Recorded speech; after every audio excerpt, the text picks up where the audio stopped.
Everyone, welcome back to my channel. আজকে চলে এসেছি নতুন একটা ভিডিও। তো আজকের ভিডিওতে আমি আপনাদেরকে সুন্দর ড্রেসটা তৈরি করে দেখাবো। এটাকে আপনারা চলি বলতে পারেন, ঘাগরার উপরে এটা থাকবে। এটা একটা নাচের ড্রেস, অথবা আপনারা এটা কুর্তি হিসেবেও করতে পারেন। এই ডিজাইনটা কতকটা আঙ্গরাখা ডিজাইনের মতন আছে। তো কিভাবে এই পাইপিং সমস্ত কিছু করছি, গলার ডিজাইন A to Z দেখাবো, পুরোটাই দেখাবো। আর এটা হচ্ছে ফুল স্লিভের উপরে হবে, তো সম্পূর্ণ দেখাবো। তো চলুন ভিডিওটা শুরু করা যাক। তো তার জন্য এখানে দেখুন আমার কাপড়টা আছে, আর এটা কিন্তু কোমর অবধি লেন্থ হবে। আপনারা চাইলে এটা ফুল লেন্থে করতে পারেন কামিজ হিসাবে। তো প্রথমে আমি কাপড়টাকে 4 ভাঁজ করে নেবো সামন পাট পিছন পাট কাটিং করার জন্য। তো প্রথমে এখানে দেখুন কাপড়টা নিয়েছি, তার জন্য প্রথমে মাঝখান থেকে কাপড়টাকে ভাঁজ করলাম, করে এখানে আমার 2 ভাঁজ হয়েছে। দেন এটাকে আরো একবার ভাঁজ করব, করলে এটা আমার 4 ভাঁজ হয়ে যাবে। তো এখানে দেখুন আমি কাপড়টাকে 4 ভাঁজ করে নিয়েছি। এবারে এখানে আমি সমস্ত মেজারমেন্ট নিচ্ছি। তো এখানে আমার ঝুল আছে 20.5 ইঞ্চি, তার সাথে আমি 2 ইঞ্চি এক্সট্রা দিচ্ছি সেলাই মার্জিনের জন্য, দিয়ে টোটাল আমি নিয়ে নিচ্ছি এখানে 22.5 ইঞ্চি। তো এই হচ্ছে আমার ঝুলের অংশ। এবারে এই দাগটাকে প্রথমে আমি স্ট্রেট একটা লাইন টেনে দেবো। এবারে উপর থেকে পুটের মাপ নেবো। এখানে পুট যা আছে তার হাফ নেবো। পুট আছে 14 হাফ এখানে আমি 7 নেবো, যেহেতু পিছনটা বোর্ড নেক হচ্ছে। তারপরে এখান থেকে মোহরার মাপ নেবো। মোহরার জন্য প্রথমে আমি 1 ইঞ্চি শোল্ডার ডাউন করব, যেহেতু এটা বোর্ড নেকের উপরে আছে। তারপর থেকে মোহরার মাপ নেবো। এখানে মোহরার জন্য আমি নেব 6.5 ইঞ্চি, মোহরার জন্য দাগ দিয়ে দেবো।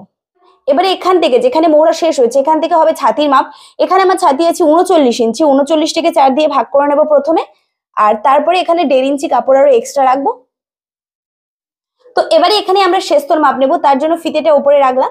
এখানে আমার শেস্ত আছে 13.5, তার সাথে হাফ ইঞ্চি এক্সট্রা দিয়ে 14 ইঞ্চিতে দাগ দিয়ে দেবো। এটা হচ্ছে আমাদের শেস্তর লম্বাটা। যেখানে শেস্ত শেষ হয়েছে এখান থেকে নেবো কোমরের মাপ। তো এখানে আমার কোমর আছে 32 ইঞ্চি, 32টাকে 4 দিয়ে ভাগ করলে হবে 8 ইঞ্চি। আর এরপরে আরো 1.5 ইঞ্চি পরিমাণে এক্সট্রা রাখবো এক্সট্রা মার্জিনের জন্য। এবারে চলে যাবো নিচের ঝুলের সাইডে। যেহেতু এটা টপের মতন হচ্ছে, তো নিচের মেজারমেন্টটার এখানে যে মেজারমেন্টটা নেবেন সেটা হচ্ছে ছাতি যতটা নিয়েছেন ততটা নিতে পারেন, অথবা তার থেকে একটু কম নেবেন, তবেই কিন্তু আপনাদের পারফেক্ট হবে। তো এখানে আমার ছাতির লাইনের কাছে কত হয়েছে, এখানে আমার 10-এর থেকে 2 সুতের মতন কম হয়েছে। তো সেটাই আমি এখানে নিচে নিয়ে নেব, অথবা আপনারা চাইলে আর একটুখানি কমিয়েও নিতে পারেন, কোনো অসুবিধা কিন্তু নেই। এরপরে আরো 1 ইঞ্চির মতন এক্সট্রা নেব। চাইলে আপনারা 1.5 ইঞ্চিও নিতে পারেন। আমি 1 ইঞ্চি রাখছি, কেননা নিচে আমার একটুখানি সাইড কাটা হবে আর সেটাকে ফোল্ড করতে হবে, তো ওই জন্য 1 ইঞ্চি আরো এক্সট্রা রেখেছি। এবারে এই দুটো দাগকে এইভাবে মিলিয়ে দেবো। দেখুন দাগটা আমি মিলিয়ে দিয়েছি। এবারে এখান থেকে আর্মহোলের শেপ দেবো, তার জন্য এখান থেকে কোণ থেকে 1 ইঞ্চিতে দাগ তুলবো, তুলে এইভাবে রাউন্ড শেপে মিলিয়ে দেবো। এটা হচ্ছে আমাদের পিছন আর্মহোল। আর এর থেকে আরো হাফ ইঞ্চির মতন এইভাবে ভিতরে একটা দাগ দিয়ে দেবো, এটা হচ্ছে আমাদের সামন আর্মহোল। এবারে এখানে আমি গলার চওড়া নেবো। এখানে আমি গলার চওড়া নিয়ে নেবো 3 ইঞ্চি। আর এখান থেকে এটাকে এরকম ভাবে শোল্ডার ডাউন করে দেবো। যেহেতু বোর্ড নেক হচ্ছে ওই জন্য গলার চওড়াটা একটু বেশি নিয়েছি। এখানে দেখুন আমার সম্পূর্ণ কমপ্লিট হয়ে গেছে। এবারে যারা সঠিক নিয়মে পুটের মাপ, আর্মহোলের মাপ, এই রাউন্ডের মাপ মেজারমেন্ট করতে পারেন না, তারা কিন্তু অলরেডি আমার চ্যানেলে অনেক ভিডিও দেওয়া আছে, আপনারা গিয়ে অবশ্যই একবার দেখে নেবেন যে বোর্ড নেকের সময় পুট কত নিতে হবে, আর্মহোল কত নিতে হবে, এই রাউন্ডের মাপটা কত কি হওয়া উচিত। তো ওটা একবার দেখে নেবেন, তাহলে কিন্তু আপনারা যে কোনো বডির জন্য যে কোনো সাইজের জন্য সবকিছু করতে পারবেন। তো এখানে কমপ্লিট হয়ে গেছে। এখানে গলার ড্রয়িংটা আমি পরে করবো, কেননা এখানে একটা ডিজাইন আছে। তো প্রথমে এটাকে আমরা কাটিং করে নেবো, তারপরে সমস্ত ডিজাইন কাটিং করবো। তো এখানে দেখুন আমি সম্পূর্ণ কেটে নিয়েছি। এবারে এখানে সামন পাটের যে আর্মহোলটা আছে সেটাকে আমরা কাটিং করবো, আর এখানে গলার শেপটা দেবো। তো এখানে আমি আর্মহোল কাটিং করেছি। এবারে এখানে যেহেতু আমাদের গলার ডিজাইন আছে, আর পাশেও একটা ডিজাইন আছে যেটা আপনারা দেখেছেন। তো গলার চওড়া তো আমি 3 ইঞ্চি রেখেছি। গলার লম্বা রাখবো এখানে 5.5 ইঞ্চি গলার লম্বা থাকবে। আর এখানে আরো হাফ ইঞ্চি এক্সট্রা নেবো সেলাই মার্জিনের জন্য, তাহলে টোটাল আমি গলার লম্বা রাখছি 6 ইঞ্চি। এবারে প্রথমে এটাকে একটা বক্স করে নেবো। তো এখানে দেখুন আমি বক্স করে নিয়েছি। এবারে এটাকে আমাদের খুলে নিতে হবে ডিজাইনটার জন্য। তো তার জন্য দেখুন এই বক্সটাকে আমি অপর সাইডেও কিন্তু টুকে নিয়েছি। এইভাবে দেখুন পুরো যে চৌকো বক্স সেটা আমি করে নিয়েছি।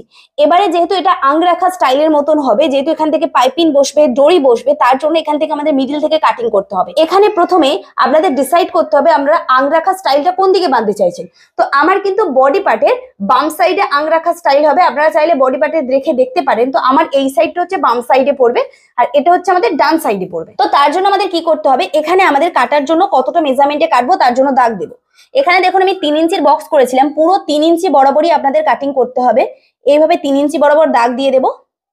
এইভাবে দাগ দেওয়ার পরে এটাকে পুরো একদম গলার সাথে এইভাবে মিলিয়ে দেবো আমরা।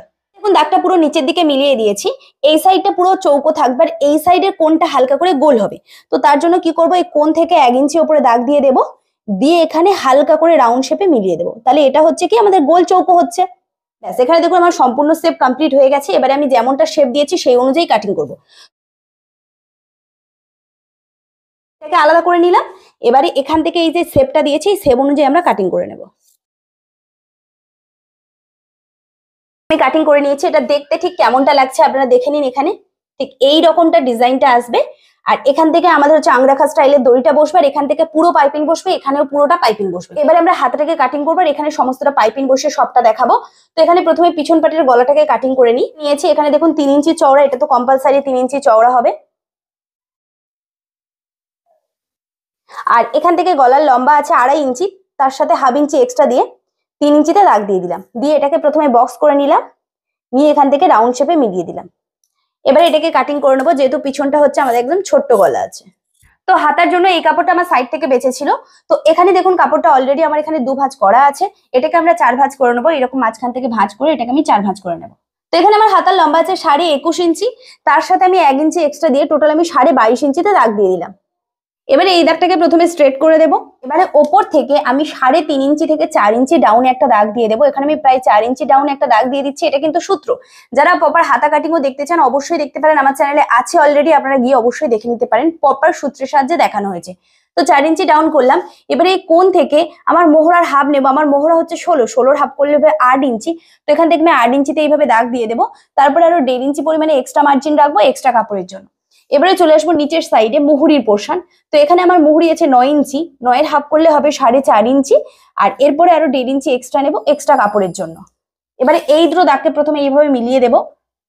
এবারে এখান থেকে আলতোভাবে হাতার শেপটা দিয়ে দেবো, আর ভিতর থেকে একটা তালপাটও দিয়ে দেবো 1/2 ইঞ্চি ভিতর থেকে, আরো একটা শেপ দেবো যেটাকে আমাদের তালপাট বলে। তো সম্পূর্ণ রেডি হয়ে গেছে। এবারে এখান থেকে আমি কাটিং করে নেবো।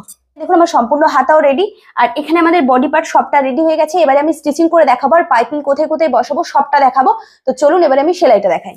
প্রথমে এই যে পাইপিংয়ের পার্টটা হবে, এই স্ট্রেট যে পাইপিংটা বসবে সেটা প্রথমে সেলাই করব। তো তার জন্য এখানে আমি স্ট্রেট পট্টি কেটে নিয়েছি আগে থাক থেকে। এইরকম ভাবে আমি বড় বড় মতন পট্টি কেটেছি, আর পট্টি চওড়াটা আমি 1.5 ইঞ্চি রেখেছি, আর এটা হচ্ছে স্ট্রেট পট্টি আছে। তো প্রথমে এই স্ট্রেট জায়গাতে পাইপিং বসাবো, তার জন্য এটাকে এরকম মাঝখান থেকে মুড়িয়ে নেব, নিয়ে এখানে বসাবো, আর এটাকে 2 সুত গ্যাপিং দিয়ে সেলাই করে যাব। তো এখানে দেখুন সম্পূর্ণটা সেলাই করে নিয়েছি। এইবারে এটাকে আমি উল্টে পাইপিনের মতন একটুখানি বের করে পুরোটাকে আমি পিছন সাইডে নিয়ে যাবো। হালকা করে পাইপিনের মতন বের করে রাখবো একটুখানি পোর্শন। এতে আমাদের পাইপিনের কোনো দড়ি ইউজ করতে হলো না, আর এই পাইপিংটা কিন্তু যথেষ্ট সুন্দর হবে। তার কারণ হচ্ছে আমি ডবল ফোল্ডে রেখেছিলাম। এবারে এর উপর থেকে সেলাই চালিয়ে দেবো ধার থেকে। ব্যাস, এখানে দেখুন সম্পূর্ণ সেলাই দিয়ে নিয়েছি। দেখতে পাচ্ছেন কত সুন্দর পাইপিংটা ফুটে বেরিয়েছে, আর পিছন সাইড থেকে ঠিক এইরকমটা দেখাচ্ছে। তো এখানে দেখুন আমি 2 সাইডে পাইপিং বসিয়ে নিয়েছি। এবারে আমি এখানে গলাতে পাইপিং বসাবো। তার জন্য এখানে আমি তিরছা পট্টি কেটে আগে এইরকম ভাবে নিয়ে নিয়েছি একটা বড় স্ট্রিপ, এটা তিরছা আছে। এবারে এটাকেও মাঝখান থেকে এইভাবে মুড়িয়ে নেব। সেম প্রসেসে এখানেও পাইপিংটাকে পুরো আমি বসিয়ে দেবো, যেমন সেপ আছে সেই সেপ অনুযায়ী। তো এখানেও দেখুন আমি গলাতে পাইপিং বসিয়ে নিয়েছি। এবারে এই যে ফাঁকা অংশটা আছে এটাকে আমি জয়েন্ট করব। তো তার জন্য এখানে আমি আগে থাক থেকে একটা পট্টি কেটে নিয়েছি। এই পট্টি চওড়া আছে 2 ইঞ্চি, আর লম্বাতে অবশ্যই এর থেকে বড় আছে। এবারে এই পট্টিটা এর নিচে বসাবো। তার জন্য আমি কি করছি দেখুন, এই পট্টির মাথার সাইডটাকে একটু মুড়িয়ে নিচ্ছি যাতে এখান থেকে সুতো না ওঠে। তারপরে দেন এটাকে আরো একবার মুড়িয়ে নিচ্ছি, মজবুতের জন্য 2 ফোল্ড করলাম। এবারে এখান থেকে এটা এখানে বসাবো, এর নিচে এটা বসিয়ে দেবো। তার কারণ এটা তো আবার জয়েন্ট করবো, তাই জন্য এটা নিচে বসাতে হবে। এবারে আমি আগে থাক থেকে এইরকম দড়ি আমি তৈরি করে রেখেছি, সরু সরু দড়ি, যেহেতু এটা আংরাখা স্টাইলের হবে। তো এটা এর নিচে এই দড়িটা বসাবো। এবারে এখান থেকে আমি সেলাই করে যাব। তো এখানে দেখুন এক সাইডে বসিয়ে দিয়েছি, এবারে একটু বেরিয়ে আছে। এখানে এবারে অপর যে সাইডটা আছে এটাকে আমি এখানে বসাবো, আর এর নিচেও একটা আমি এরকম দড়ি দেবো যেমনটা এখানে দিয়েছি। তো তার জন্য এখানে প্রথমে আমাদের গলার মেজারমেন্টটা নিতে হবে, না হলে আপনি এখানে বসাতে পারবেন না, কতটা গ্যাপিং এ বসাবেন সেটা বুঝতে পারবেন না। এখানে আমি গলা কাটিং কতটা করেছিলাম, আমি এখানে যখন গলার লম্বা রেখেছিলাম তখন আমি 6 ইঞ্চি লেন্থ রেখেছিলাম। এখান থেকে দেখুন 6 ইঞ্চির মতন আমি লেন্থ রেখেছিলাম। তো এখান থেকেও সেম আমি 6 ইঞ্চি ডিস্টেন্সে আগে দাগ দিয়ে দেবো, যাতে আমাদের অসুবিধা না হয় এটা সেট করতে। তো এখানে দেখুন আমি 6 ইঞ্চি গ্যাপিং এ এইরকম দাগ দিয়ে দিচ্ছি। আর এখানে আমাদের আগে দড়িটাকে বসিয়ে নিতে হবে। এর তলাতে আমি দড়িটাকে প্রথমে বসিয়ে নেবো এই জায়গাতে, আর এখানের সাথে এটাকে এইভাবে বসিয়ে দেবো। তাহলে আমাদের গলার শেপটা যেমন ছিল তেমন থাকবে, আর দড়িটাও ঠিক এই পোর্শনে আমাদের বাঁধা হবে। তো এখানে দেখুন আমার সম্পূর্ণ সেলাই হয়ে গেছে। এখানে এটাকে বেঁধে নিতে হবে, নিলেই দেখুন কত সুন্দর একটা স্টাইল হয়ে গেল। এইভাবে সুন্দরভাবে বেঁধে নিতে হবে, আর নিচে দুটো লটকান করে নিতে হবে। তাহলে আমার এই ডিজাইনটা পুরো রেডি হয়ে গেছে। এবার আমি হাতাটাকে অ্যাটাচ করবো, পুল লাইন অ্যাটাচ করবো। আর এখানে দেখুন আমি আগে থাক থেকেই পিছন পাটে চেন বসিয়ে নিয়েছি। চেন কিভাবে বসাতে হবে এর আগে আমি পোস্ট করে দিয়েছি, আপনারা অবশ্যই দেখে নেবেন, খুব সহজে দেখিয়েছি। তো চেন বসিয়ে আমি রেডি করে নিয়েছি। এবারে আমি একটার সাথে একটা পার্ট এইভাবে সেলাই করে নেবো। তো এখানে 1/2 ইঞ্চি গ্যাপিং দিয়ে পুল লাইনটা প্রথমে সেলাই করে নেবো। তো এখানে দেখুন আমি দু সাইডে হাতা বসিয়ে নিয়েছি। এইবারে এখানে শুধু আমাদের ফিটিংস করতে হবে। তো ফিটিংসটা খুবই সহজ, এরকম ভাবে উল্টো সাইড থেকে ফিটিংস করতে হবে। নর্মালি আমরা কামিজে যেভাবে ফিটিংস করি সেভাবেই ফিটিংস হবে। তো তার জন্য এখানে যতটা করে এক্সট্রা নিয়েছিলেন ততটা করে দাগ দিয়ে দেবেন, দিয়ে এখান থেকে ফিটিংস এর লাইন দেবেন। আর নিচে যতটা আপনারা কাটা রাখতে চাইছেন ততটা কাটা রাখবেন, যেমন কামিজে থাকে সেখানে ডবল ফোল্ড করে দিতে হবে। নিচে আমাদের ডবল ফোল্ডে মুড়ে সেলাই করতে হবে। কমপ্লিট করে তারপর আপনাদের দেখাচ্ছি যে এটা কত সুন্দর ফিনিশিং এ এসছে, আর এটা খুবই ভালো লাগে। আর এটা হচ্ছে ঘাগরার ওপরে চুড়ি। তো কমপ্লিট করে আমি দেখাচ্ছি।